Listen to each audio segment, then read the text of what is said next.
The man who was blind, Christ almost never healed anybody unless somebody advocated that he be healed. Either he requested it or somebody else requested it for him. There was a blind man, though, the only place I can remember that Jesus went out of his way to heal that blind man. There's no reference in the text that he asked to be healed or somebody else asked him. Jesus just decided, I have come here that the blind shall see. He knew Christ did it, but he didn't know what Christ looked like. And he professed Christ. And of course, by that time, the government of Judea, run by the Pharisees, already said that if you claimed Jesus as the Christ, if you believed in Jesus as the king, you were going to be kicked out of the welfare system of Judea. The synagogue of Judea. Synagogues was 10 families. That's home church kind of stuff.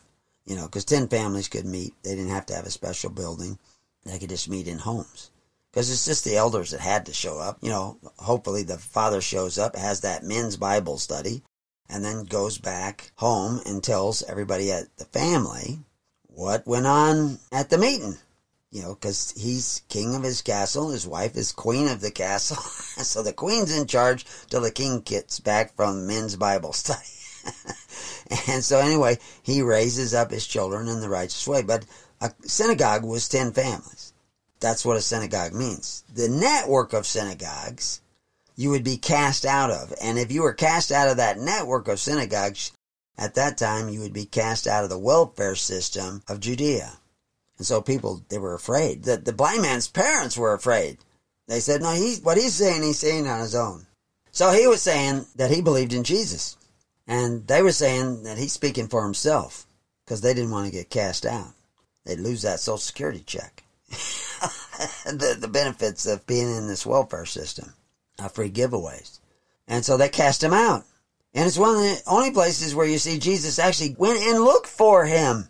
And then he asked the man, do you believe? Meaning, do you believe in the Christ?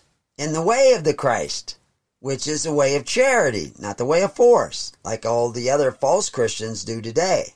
They take care of their needy through force. They don't take care of it through faith, hope, and charity. They do it through force and fear and fealty because they have to pledge their allegiance in order to get these benefits. That's fealty. And it's fealty to a government that operates by force, not by faith.